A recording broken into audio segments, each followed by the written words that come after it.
मैं उंगलों ते गिन के दस सकना वा जिन्हां ने अपने माँ बाप का एहतराम किया, जिन्हां अपने माँ बाप का अदब किया, अल्लाह ने उन्होंने चार चन्न ला छड़े। दुनिया भी इज्जत अता की है, मेरा अल्लाह आखरत के अंदर भी इज्जत अता करेगा। उन्हां दे अंदरों एक गल सुनावा, मेरे शेख मौलाना मुहम्मद हुसैन शेखुपुरी रहमतुल्लाह अलैह आ वेखना जरा गल सुनी ते वेखी कित्थों कित्थों तक अल्लाह ने इन्हों इनाम दिता है। मौलाना मुहम्मद हुसैन शेखुपुरी रहमतुल्लाह अलैह उन्हां दी जिंदगी दा एक किस्सा सुनावा। आप फरमाते ने जदों हिंदुस्तान नूं असीं पाकिस्तान अंदर आउण लगे ना, जुदाइयां पै गईयां, हिंदुस्तान ते पाकिस्तान अलग अलग होया ते जनाबे वाला लोग दौड़ते पे ने, लोकां दौड़ां ला दित्तियां। कोई अपने पैसे लैके तुरिया आउंदा है, कोई मालो मवेशी लैके तुरिया आउंदा है, कोई तिजोरियां वेलियां करके तुरिया आउंदा है ते कहण लगे मवी अपने वेड़े विच खड़ा सा ते मैं नज़र दौड़ाई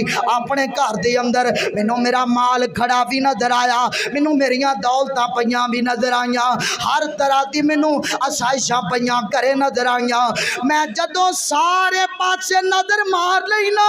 ते मैं सारियां शैवां नू छड्ड के अपने वेड़े विच नजर मारी ते मैनू टुट्टी जी चार पाई ते बैठा मैनू मेरा बूढ़ा बाप नजर आया, मैनू बुढ़ा बाप नजर आया मेरा। और मांदे ने मैनू अपने घर दे अंदरों ना सब तो महंगी अगर कोई चीज़ नजर आई तो मैनू मेरा बाप बैठा नजर आया। मौलाना देवाल दे मोहतरम ना गैंठिए दे मरीज सन, इन्हां कोलों तुरिया नहीं सी जांदा। और मांदे ने मैं सारी दौलत रखी ते मैं दौड़ के अपने बाप दे कोल गया, जफ्फा मारिया ते अपने अब्बू नू अपने कंधियां ते चुक लिया, कंधियां ते चुक के ना ते मैं दौड़ ला दी। मैनू होर नहीं कुछ चाहिदा, मैनू मेरा बाप चाहिदा। और मामदे ने मेरा अब्बू कहन लगा मुहम्मद हुसैन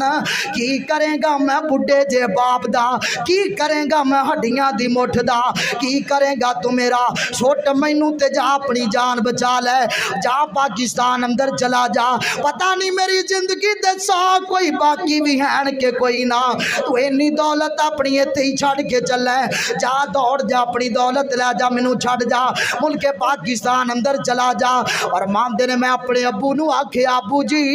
मैं उस पाकिस्तान दा की करना जिस पाकिस्तान के अंदर मैनू मेरा अब्बू ही नजर नहीं आएगा, जिस पाकिस्तान के अंदर मैनू मेरा बाप नहीं नजर आएगा। और पुत्र दे दिल अंदर जदों बाप ने अपनी इन्नी मुहब्बत वेखी ना ते बाप दियां अखां विचों अथरू डुल पए ते रोंदियां रोंदियां ना मौलाना देवाल दे मोहतरम इंज करके हाथ उठा ले ते हाथ उठा के अल्लाह अगे दुआ कर दी। तेरे पत्रे पक्खां विचों अथरू जारी ने ते रोंदियां रोंदियां कहन लगे आंदे ने अल्लाह सोहणिया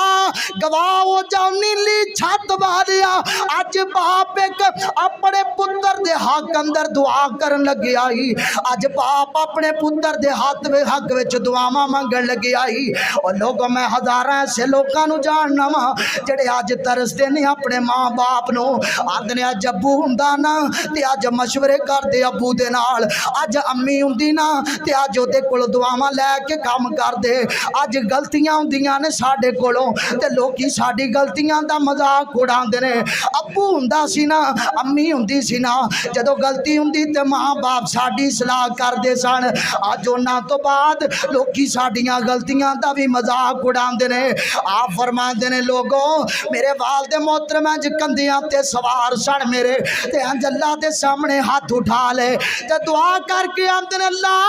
जिवें अज मालिका दुआ मेरी कबूल करी, अल्लाह जिवें अज मेरे पुत्र मुहम्मद हुसैन ने अपने बाप नूं कंधियां ते चुकिया ना, अल्लाह वक्त आवे लोकी मेरे पुत्र नूं अपनियां तलियां ते चुक लैन, लोग मेरे पुत्र नूं अपनियां तलियां ते उठा लैन। फिर वक्त आया मौलाना शेखुपुरे दे अंदर आए, इत्थे आण के उन्होंने अपनी जगह बनाई, इत्थे रहना शुरू कर दिता। इत्थे रहिंदियां रहिंदियां मेरे अल्लाह ने फिर उन्होंने शान इन्नी दिती है, इन्नी शान दिती है, ऐसा मुकाम दिता मेरे रब ने, अल्लाह ने इन्हों शेखुल कुरान दा लकब दे छड़िया, शेखुल कुरान दा लकब मिलिया। आप भी आलमे दीन है और अज पोते भी अल्लाह दे दीन अल्लाह दा दीन सुनांदे ने, आणगे मौलाना ते आण के अल्लाह दा दीन सुनाणगे ते गल सोचिया जे उन्हां नूं दुआवां लभियां सन अपने बाप दियां, उन्हां दे अब्बू दियां दुआवां दी वजह तो असर पोतियां तक आन पहुंचिया,